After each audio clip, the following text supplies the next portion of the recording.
can you actually make real cash with Inboxdollars, or is it just another waste of time? So here's the straightforward, honest truth. Yes, it is a completely legitimate rewards platform that has been around for decades, but you need to manage your expectations. This is just the same with the famous swagbucks.com, the polpay.app, and the wisesense.com. So as you can see, they just follow the same template, they just look alike. So this is a hit or miss. Um, Most of the apps don't work, some works. So you can earn money by taking online surveys, playing mobile games, scanning grocery receipts, and doing cashback shopping. They even give you an instant $5 bonus just for signing up.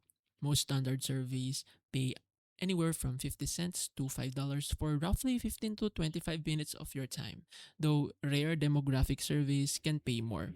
So the honest catch is that you are not going to get rich or replace your day job. It is a slow burn, and you will frequently get disqualified from surveys halfway through them, which can be incredibly frustrating. Think of it strictly as a way to earn some extra pocket money or gift cards during your downtime. If you want to chip away at some easy rewards, grab your $5 and check out Inbox Dollars to see if it's worth your time.